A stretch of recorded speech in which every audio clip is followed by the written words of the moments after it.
Ladies and gentlemen, welcome to the stream this evening. We got the one and only OpTic MaJicBear. MaJicBear, thank you for joining us this evening. How are you feeling? I'm good. Thank you for having me. Oh, yeah. So, obviously, we just got the new decals. I'm sure, actually, I'm not even going to say I'm sure. I know that you have gone ahead and got the OpTic decal. You put that tweet out. So, give me your first thoughts. Is it a fast decal? What are we thinking? Well, right now I'm on like a different setup and it's Okay. also like freezing in my room, so I didn't really like try Yeah. like the decals out in Yeah. training, but they look good and yeah, no, I'm excited to use the away one for sure. Yeah. I I have not even looked at them yet. I mean, I see some tweets and stuff, and there's definitely uh there's some unique ones to say the least. I think that's maybe the nicest way to say it, but I definitely am excited that there are some more. I don't know. There's some more colors, and like it feels like the decals are all a little bit more different. There's some variation between them. I feel like last season was kind of boring, to be honest. Yeah, I think there was like a talk about like I have like limitations on the decals Yeah, yeah, yeah. and I guess they loosened up, so Hey, yeah, but it's nice to see the variety. yeah, that's right. Good on them for loosening up a little bit. So, all right.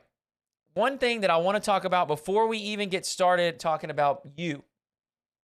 We've got you guys making your run last week in the event. And obviously, you guys had a watch party with Mr. Hitch a Ride. All right. And I'm gonna ask this question. I don't know if you've seen it or not. Have you seen the breakfast, lunch, dinner clip? Yeah, that clip is definitely All right. So here's what we're gonna do. I'm gonna play it just because I don't know if anyone else has seen it. I've actually got it downloaded, so we played it on my stream, dude. That is so freaking funny. By like one of my favorite, like Rocket League calls of all time. You probably just heard. Hold on, my media player is broken. All right. So Hitch is obviously a big creator. What games does he play? think you just played COD. COD. Okay. Let me see if I can do this real quick. All right. So you are just gonna. I'll get my screen off or my face off the screen. There we go. All right. So let me make sure the audio's on. Okay, y'all watch this clip. This is from the OpTic Day One team stream. Obviously a little passing play, a little highlight play between the players, but I thought the I thought call was so funny.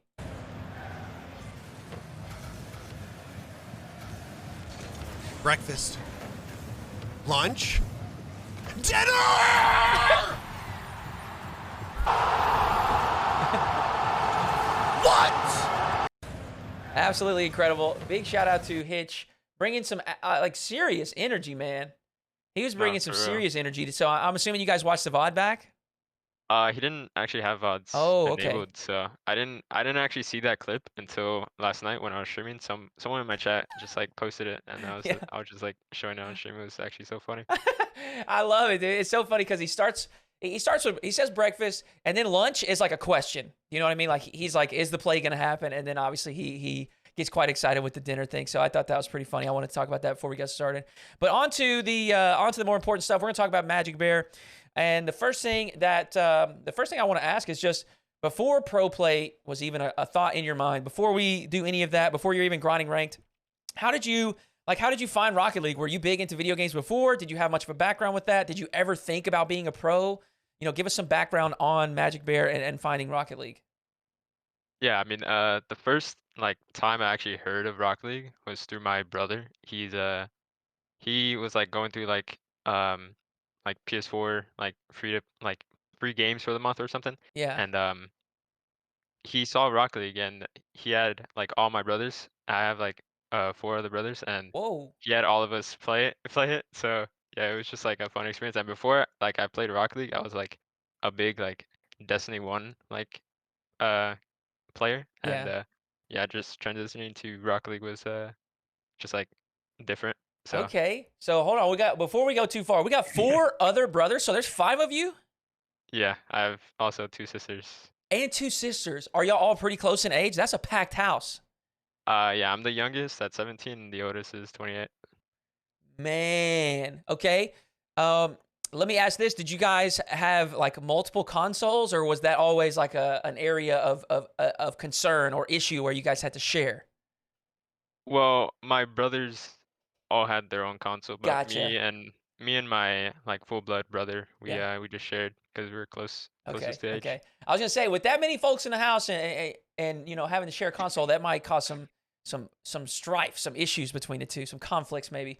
All right. So started gaming with the brothers. Did y'all play like private matches at the beginning? Mine's pretty similar. Mine's not brothers, but it's friends from college, and we used to play Chaos. Do you guys like play together like that?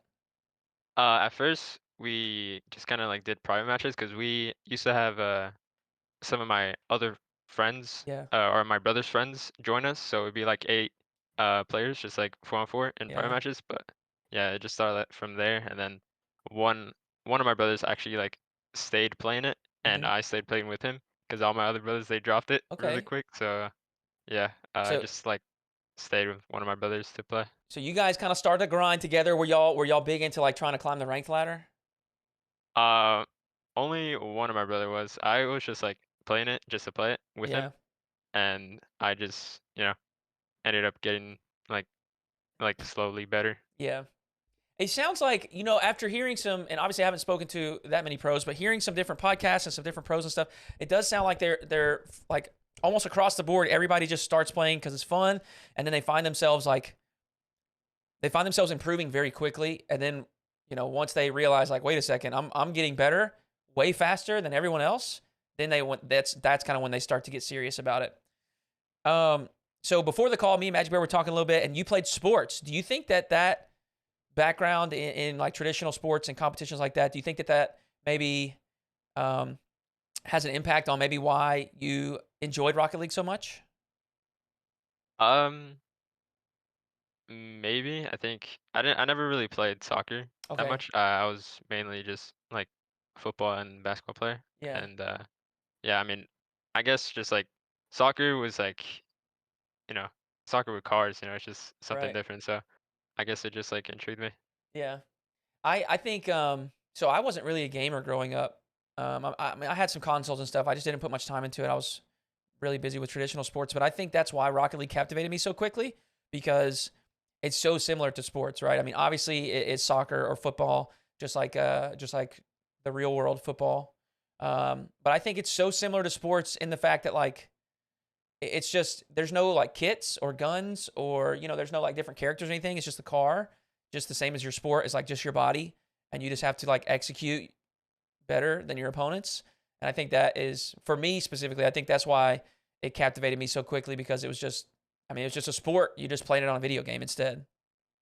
Yeah, no, it was definitely like kind of from like when like where I grew up, like just like with my brothers, like playing like COD Yeah. and like other games. Like it's just Rocket League was just so different. So I Mm-hmm. just like played it a lot, and yeah, it was pretty cool because the one game like it reminded me of was Twisted Metal, and I Yeah. know that game is Yeah. it actually has guns on the cars and like an actual story, but Right. like just the physics of like the car driving, it just reminded me of that, and I guess that's why I liked it a lot. Yeah. That makes sense. It's something that is like I think it's like a strength and a weakness of Rocket League, where it's so different that it is hard to like. There's no transferable skills, right? Like you're talking about only one other game that you played kind of reminds you of Rocket League, and so it's like I said, I think it's a strength and a weakness. But so you're playing Rocket League. How long do you think that you played it? Like pretty casually until you realize like, wait a second, I'm pretty good at this. Like let me try to join in some tournaments and find a team or something like that. Yeah, I mean the like so when I started playing, it was like July 7th, 2015, when it like came out for free for PS Plus members and stuff like that. Yeah. And me and one of my brothers that actually like played it a lot. There was like a Twitch streamer that was hosting like a if you beat me and my friend like we'll give you like a $20 gift card or a PlayStation gift card or something like that. Okay. And yeah, that was like the first like competitive setting that I've ever been in. Yeah. And that was just like it was fun because we almost actually beat them. And ever since then, I don't think I like stopped playing after that. Yeah. On your when you started to, like you said, you kind of got that competitive bug. You finally got into a situation where there was like some stakes on the line. Sure, it's $20 and you might be laughing about it now, but at the time it felt fun, I'm sure. So but from that point forward, like what was your path forward? Was it like a team? Was it six mans? Was it the ranked leaderboard? You know, how did you go about kind of moving from joining a community challenge of a Twitch streamer into a more competitive setting for Rocket League?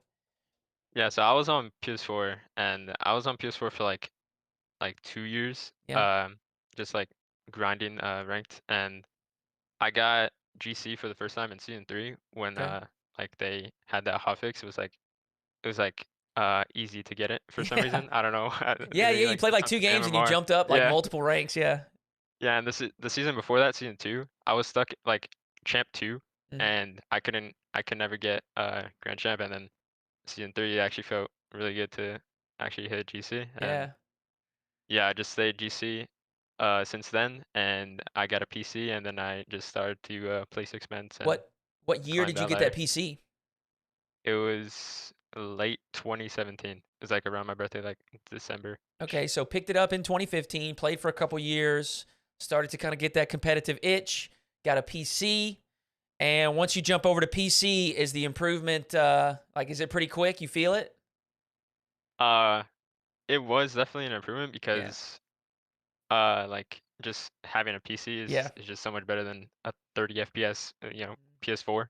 And my PC at the time, when I like my first PC, it was like $800, and it was not the best, but it Yeah. was still like really really good, considering like it's just better than PS4. Right. And yeah, I just grinded ESLs and Ooh. had enough time or money to upgrade my Yeah. PC. All right, so grinding some ESL monthlies, the classics. So you said you started playing six mans. Talk about that experience. I do know that I think back in that time, what you're talking about, I think six mans was a lot more important. Would you agree with that? Yeah, it definitely was, because like ranked, like I don't know, it was just weird because like GC was like 1500, and Right. so like everything after that like didn't really feel like it meant anything. So Mm-hmm. six months was like where people like showed their actual like talent. Yeah. And it was that threes setting too, where you're communicating and everything is very similar to what it would be like with a team. So, with your six man's experience, how did that go? And do you think that fueled you finding a team, or was it more of you finding a team, grinding tournaments, getting results that kind of got you like your first real attention, I guess, as a player? I Because I had done ESLs on PS4 as well with like Okay. some of my other friends. I did one. I think the last ESL I did on PS4 was with uh Tivar and Jordan, Yeah. and then on the switch to PC, we did an ESL together again. But then I think Tivar was like stuck on PS4. He was like in that Fortnite grind, so he would Okay. spend all his money on Fortnite, so he wouldn't have enough to get a PC. Okay. And so I just started to we teamed with me and Jordan teamed with Messi. He's retired now. Yeah. But yeah, we teamed with him for like a year and a half or something like that, and then we won like 2 ESLs or something. And yeah, it was just you know really fun. Do you remember who was like the first player that you beat that you were like really really proud of? Because back in those days things are a lot different now, and a lot of people that watch Rocket League esports in the last 2 years, they don't know what things were like back then. So do you have like a specific player or a specific win, a tournament win or something like that that's just kind of like really special to you? Yeah, I have two. The first like kind of pro that I beat. I don't know if anyone like really remembers him that much, but his name was Haku, and he was like around like the semi-pro range, Mm. and like back then it was just like crazy to be that good. Yeah. And after I beat him, I just like screenshot it, and I just shared it with a bunch of my You friends on got to get the PS4. screenshot. Yeah, and then I guess like the second one is just winning an ESL. It's just like Yeah, that was crazy moment in my career. absolutely. All right, so pick it up 2015, play for a couple years, start improving pretty quickly, move over to PC after 2 years, start grinding a little bit more seriously as far as jumping into six mans, playing tournaments and whatnot. And then from 2017, how long is it until you find like your first what you would call like a legitimate pro team? And like was that Alpine or did you find teams or did you have teams before that? Yeah, so I think it was like 2019, Yeah, like like I think it was like early or late November 2019. There was this one tournament. It was a playing with Rockets tournament, like a 3-3, and there was like four like really good teams that made it through qualifiers, and there was like a last. Oh my God, it just got super dark in here. lights went But off. yeah, but yeah, there's a one like qualifier that me, Percy, and Jordan, or actually no, Jordan and Percy had qualified already, and like their third kind of left, and they needed a third, so I just joined them, and then we ended up winning the tournament, and then we just decided to stick as a team and try for RRS, and it actually ended up, being pretty good. Dang. Okay, so you just kind of walked into an opportunity and it went really well, and there you go. Yeah, If you want to move around and turn those on, you can do your thing. I don't know if it's okay. Oh, There there you you go. go. I see Jack dealing with the same thing when he's streaming, where those motion detectors they go off. Yeah. Wow, that's pretty funny. Okay, so you guys find one another really by chance in 2019. It goes well, and that's you, Jordan, and Percy. And from that point until you guys get signed, how long is that, and what is that like going unsigned? And are you finding success?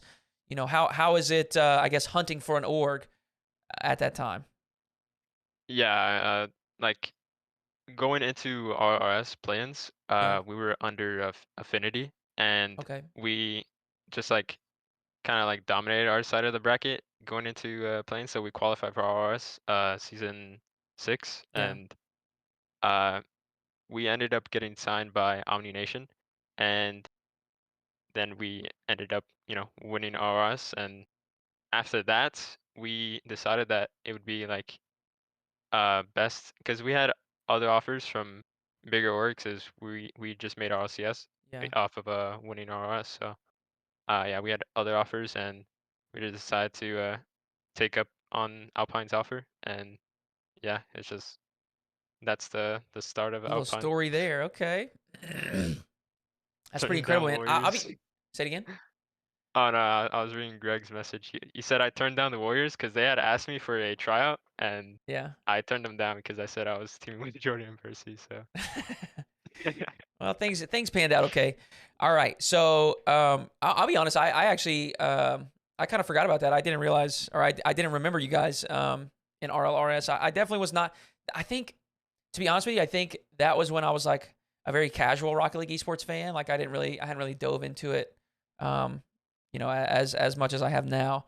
But that's really cool. So starting 2015, by 2017 over to PC, by 2019 found your first like real team, start winning some events, finally end up getting into RLRS, dominating, bumping into RLCS. And what year is that?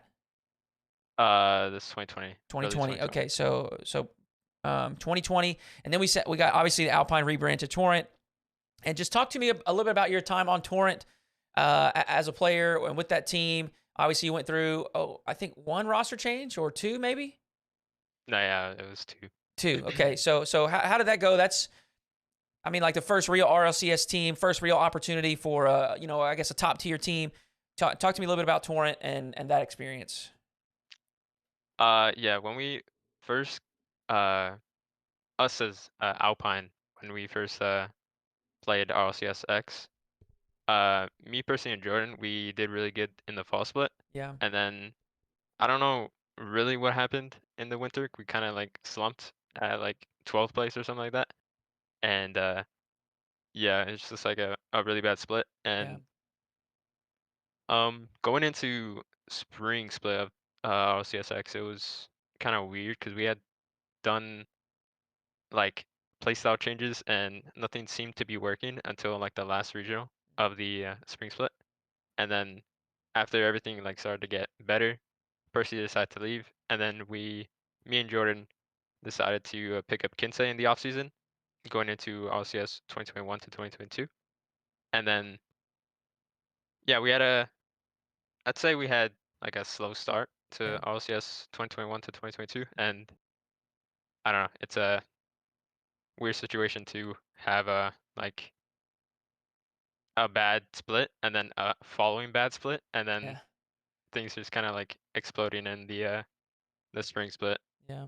and then we decided to let go of Jordan, and then it was just me, the original one from the Alpine days, and we picked up Zinio, and he carried us. I mean, that's not true. But you guys did play. I mean, you guys played quite well with that team composition. No, yeah, it was probably my best kind of competitive setting Yeah. I've had as a competitor. Yeah. Zinio is really really good as a teammate and just a really good player. And yeah, it was exciting to actually pick him up, and Yeah. yeah. Find a little bit of success. So then we'll go ahead and move forward. Obviously, you're with OpTic now. Finished last season with Torrent. Obviously went through what was, I mean, in my opinion, and I don't, to be honest with you, I don't really think it's up for debate, the most wild offseason that we've seen to date. I mean, we had org switching regions. We had players switching regions. We had full teams switching regions. I mean, it was absolutely wild. So obviously, you're not gonna be able to share everything. But talk to me a little bit about this offseason and basically just give us a little bit of insight, because from the outside, I don't think that we all understand just how wild it is, how crazy things are. There's a lot of moving pieces. Not only do players make decisions and then change their minds and whatever else, there's a lot of moving parts with contracts and orgs and, all kinds of, coaches or whatever else. And so just talk to me a little bit about that offseason. And like I said, obviously don't share whatever you can't or whatever you don't want to. But what is that from your perspective? What was that like going through this past offseason? Yeah, no, this offseason was probably exactly like how you said. It was probably the craziest, and I think the moment it got crazy was like a week, or not even like a week. Like as soon as Worlds ended, it was just like everything just started to spill, and Yeah. by the end of like the second week after Worlds, like there was so many like roster moves and so many like un like leakable stuff like that shouldn't be leaked. Right. And yeah, no, it was a crazy off season for like everyone else, but for me, it was, I don't know, it was weird. We obviously didn't make Worlds, so we had like 3 or 2 months to just like decide what we want to do, or decide how like we wanted to play and all that. And we kind of just like, me, Kinsey, and Zanil, we kind of just like decided that we would stick together Yeah. and see how like things will work out for the next season, because we finished top 6 in regional 2 of spring, so it was kind of, we knew we had like good potential, and you know obviously that didn't work out. And for me, it was kind of hard to take that in, because Zenio is really, he's a kind person, and he carried us to our top 6. So but yeah, no, Kensei, on the other hand, he's also a really good teammate, and he also is probably the most funniest person I've Oh ever yeah. met. And yeah, it was sad to like just you know Yeah. stop teaming Thanks. with them. Right. So another thing that I'm hearing from you too is like you're talking about that team environment with that specific iteration of the team with Kinsey and Zanil.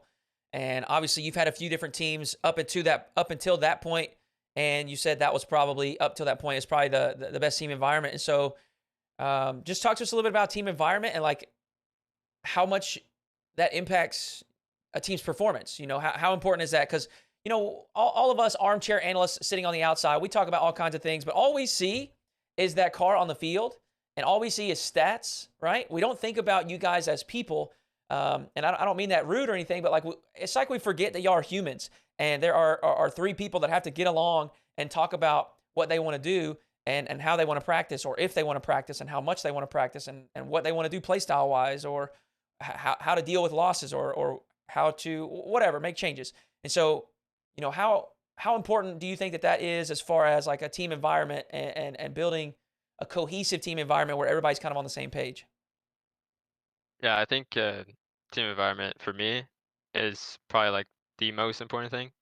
And I think just having a great like team environment, like where people can, freely speak their minds and just, like kind of just like tell each other like how they're feeling Yeah, and, just, be free. And having that really opens up like other people as well. Like it just has to be one person that brings it up and some other people will just like jump in on it. And it's just like nice to have like a kind of like a leader to like spark that conversation. yeah, And once that conversation is sparked, I've been a part and I've seen other people like have immediate success after that. yeah. And it's a nice thing to have.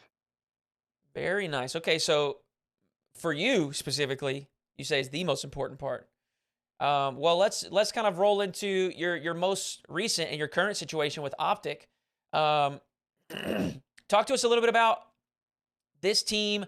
You know, I guess how it came to be, your expectations for the team, and like how have things felt so far teaming with Reynolds and AJ and Coach Greg too. Big shout out to Greg. Yeah, no, all of them are like super amazing. And I think Greg is really good at like sparking conversation and helping us, just talk. And Mhm. yeah, I think talking is, you know, a really important part in just improving. Yeah. And that's what we did after we lost to SSG in the first regional. And honestly, I think we're gonna, pick it back up for the second. Okay. Well, how did this how did this opportunity come to be in the off season? Um, you know, trying out with them. Obviously, it's a unique situation where both of them are on top tier teams. They both end up being released from their team, and then they decide to go ahead and duo. And did they go looking for a third? Do you know if they did a lot of tryouts? You know, how did that all unfold? Yeah, they did quite a few tryouts, I think. Yeah, They asked me like a week before Gold Rush, so that was like a week before August ended, I think. yeah, And yeah, they asked me, and then I had my first tryout with them like the first week of September. And yeah, it was just kind of just like I don't know. It was exciting because I've never well, actually I have gotten offers like that, like big offers like that, but I've never actually like stepped up and took it. And I kind of like, you know, yeah. just regretted not taking those opportunities. Can And can I? yeah, it's just And you say no if you'd rather not, but can I ask why? If you have had potential opportunities in the past and you've passed on them before, is it something where you had tryouts and you didn't like the feel, or maybe you were pretty content with your current roster? You know, how did or why, I guess, did you decide to not bounce on those opportunities? uh I'd say opportunity, the first two opportunities I had that I shut down was to replace Dries on not Dries Rizzo on G2 in the spring split of RLCSX. And Whoa! and I did not take that. I think uh Percy got the same offer and we both decided to not take it. And uh I kind of, regretted not doing that. Sure, Not because it's just like, it's a crazy opportunity and I feel like any player should definitely take advantage of it. right. And I kind of just like wanted to stick on a team that I was most comfortable with. Yeah, And, it's just like I was also 15 at the time, so. Right. Change is scary, man. Change is scary, and Yeah. especially in a volatile environment like this where, I mean, I imagine, and I could be putting words in your mouth, correct me if I'm wrong here, but I imagine if I was 15 and I was asked to maybe have the opportunity to try out or join G2, I mean, that would be scary, man, because it feels like that's a team that is, if they're not successful, I'm definitely getting cut, right? They're not going to cut the other two. So, I mean, I kind of understand at least the nervousness in, jumping into an opportunity like that. Man, wow, that's freaking crazy, dude. I don't think there's many people that knew that. No one knew that. I'm not gonna lie. Okay. Everyone, I think people knew about Percy, like shutting down G2's Yeah. offer, but I don't think like anyone ever like leaked me. Yeah. Wow, that's crazy. And you said you maybe had another opportunity. Definitely don't feel like you need to share it, but was it back when you were younger as well? Yeah, it was earlier. I think it was before winter split of RLCSX. It was to replace someone on, I forgot who was like, it was to team with Torment Gimmick on was it? No. It was Yeah. Right Enterprises, I think. Right Holy. Enterprises? Yeah, Yeah, yeah. that team. Yeah. But I shut it down. And is it kind of the same feel there? Just like want to stick with your team, you're comfortable. Yeah. Yeah. Man. All right, so let me ask this question then, because this is something I did want to ask you, but I feel like this is the perfect time for it. So there's been some discussion about Chronic obviously receiving his opportunity with Noli and Appjack. I think you have received a pretty favorable opportunity here, and you deserve it. You're an incredible player, but obviously this is kind of a step up for you as a player on this new team. We've seen Daniel, who obviously deserves his opportunity with Space Station. And so it's starting to happen a little bit more frequently now where not necessarily younger players, but like newer players, newer talent that is usually quite gifted mechanically are getting opportunities with those top 5, top 6, top 8 teams. Whereas a few years ago, it seemed like they didn't receive those opportunities, but maybe they are receiving these opportunities and they're just not taking it. Possibly, yeah. It's a pretty common discussion where you see these opportunities pop up in EU quite frequently, and there was a discussion on Rizzo's Chalked podcast last night about it. And Johnny's theory on it is like there are kind of sub communities in the EU region where like Spanish players play with Spanish players, and so like when a new Spanish player is up and coming, they want to help him get better because they want to see the Spanish community succeed. And so his theory is that they are more likely to grab an upcoming talent that's Spanish because they're in that sub community, and the same thing with French or whatever, right? And so that's kind of his theory. And then as far as NA, we don't really have those sub communities, and so he thinks that it's less likely for North American young unproven talent to get those opportunities. And I do think, and tell me what you think here too, but I do think there is plenty of talent that is very mechanically gifted that's not on top 8 teams that hasn't really had those opportunities before. Would you say that that's true? I don't know. I feel like from everything I've heard and seen, Yeah. I think it's the people that I feel like deserve opportunities have gotten the opportunities. Okay. And I don't know. It's more of like not taking the opportunities, I feel Gotcha. like. Yeah. And yeah, I mean, I think that's kind of it. Maybe it's intimidating. Maybe these players feel like they're not ready just yet. I think there was some discussion about Chronic as well, where he had received an opportunity prior to the Gen G team that he's on now, and he ended up, passing on it. And when we say receiving opportunities, what it probably means is like, hey, do you want to try out? Not necessarily like, hey, do you want to just join the team? And so let's make that clear first. But it sounds like, some of these players, maybe they're too intimidated to jump onto top 8 teams. Maybe it's not so much of like a gatekeeping thing, because there's definitely this narrative of like NA gatekeeps the top tier, right? Like they don't want to scrim teams outside of top 8. They don't want to allow upcoming talent onto the top 8 teams. They don't want to give them spots, but it sounds like that may not be the case. Yeah, I'm not really too sure on that. I could be totally wrong about that, but Yeah. that's just like what I've seen and Yeah. heard. All right. Well, MaJicBear, too good for G2. You heard it here first. All right. Well, let's focus on the here and now. You're on OpTic. Obviously, in my opinion, off to a good start. I think you guys showed some strength in that preseason tournament, going to the finals and only losing to FaZe. I think you guys showed some moments of greatness, and you showed some good strength in this first event as well. In North America, obviously, I'm sure you guys wanted to place a little bit higher, but definitely not a bad start to the season. So give us, you guys, expectations for the season under this new banner of OpTic. Expectations. I'd say, I don't know. I don't. It doesn't have to be like a placement. You know, just what are you guys focusing on? What is your kind of not necessarily like goal, because obviously the goal for every team is majors, world champion, all that. So we know that's what you're aiming for. But what are you guys thinking as far as a team as I guess acceptable maybe? Yeah, I think we just want to have like our team play freely, and Yeah. I think that's kind of one of our goals right now. Yeah. And I think if we have just like all of us playing freely, and we'll like improve as a team. And Yeah.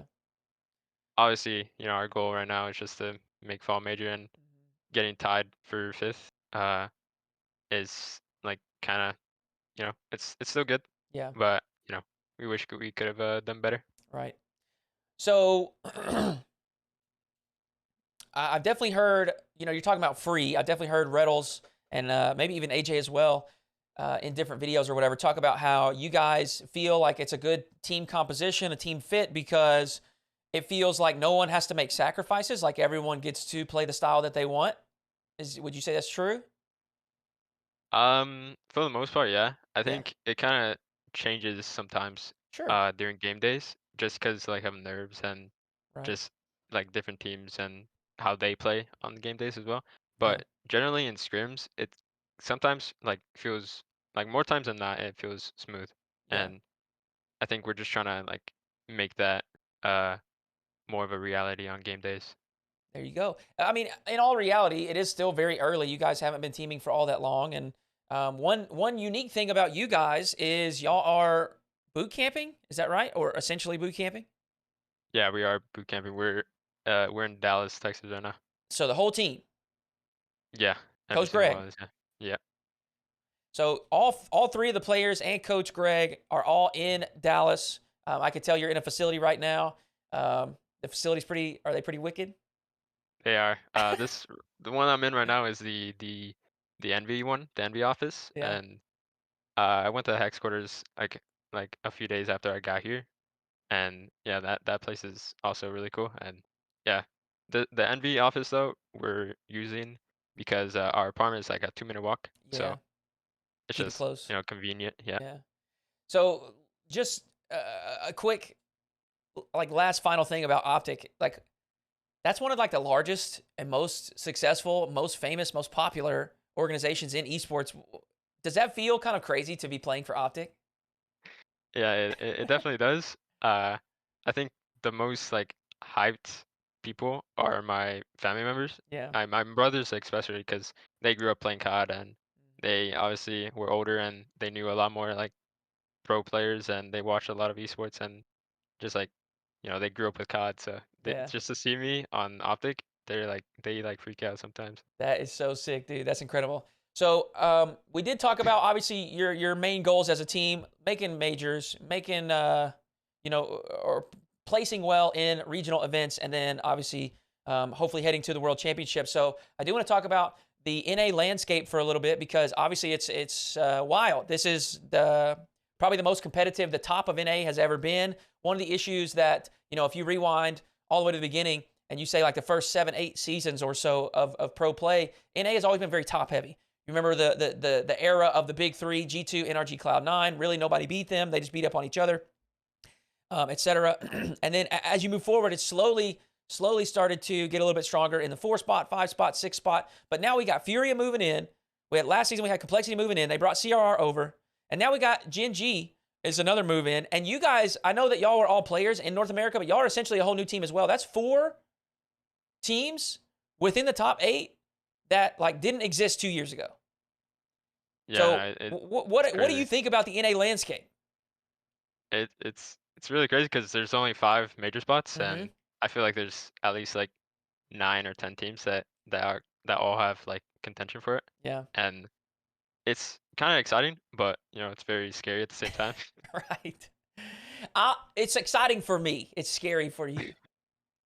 Yeah. So with that being said, you guys obviously are scrimming these teams, and you don't. I'm not setting you up to dunk here or anything. But how do we feel about those? How do you stack up? How do you think that you guys stack up against those 8 and 9 teams? Do you feel like you guys have a genuine chance to make this major? Um, I mean, yeah, I just the way our scrims look, Yeah. there's only like 2 teams that we really, really, really struggle with, Mhm. and it's not even that like big of a struggle, to be honest. It's Yeah. like I don't know, it's just game days I like just feel different, and scrims are scrims, but Right. I think the only 2 teams that we actually have trouble with are SSG and FaZe, and it's like I don't know, there's only like micro adjustments that we need for them, I Yeah. feel like, and we can actually like probably take a series off of them, but we're 0-2 against both of them so far this season, so Yeah. Well, hey, it's the first event, and like you said, you guys are working on trying to translate the the scrim gameplay and just that confidence and that free flowing into main event days, and I'm sure you will, especially with Coach Greg at the helm. But the last thing we're gonna get to, all right, MaJicBear. I know that you are a humble young man. If you guys are not a fan of MaJicBear, you need to be. He's wonderful. He's an awesome teammate. He's a fantastic backpack to sit in. All right, but I'm gonna make you do. I'm gonna make you do this. Okay, I need in a major predictions. Who are the 5 teams that are making the fall major from NA? Let's hear it. You got to do uh it. You got to do it. And uh I'm just gonna go ahead and say it. You better put yourself in there. uh yeah, I will put us at the 5. Okay. All right. Fair enough. Fair enough. At the 4, I'm gonna go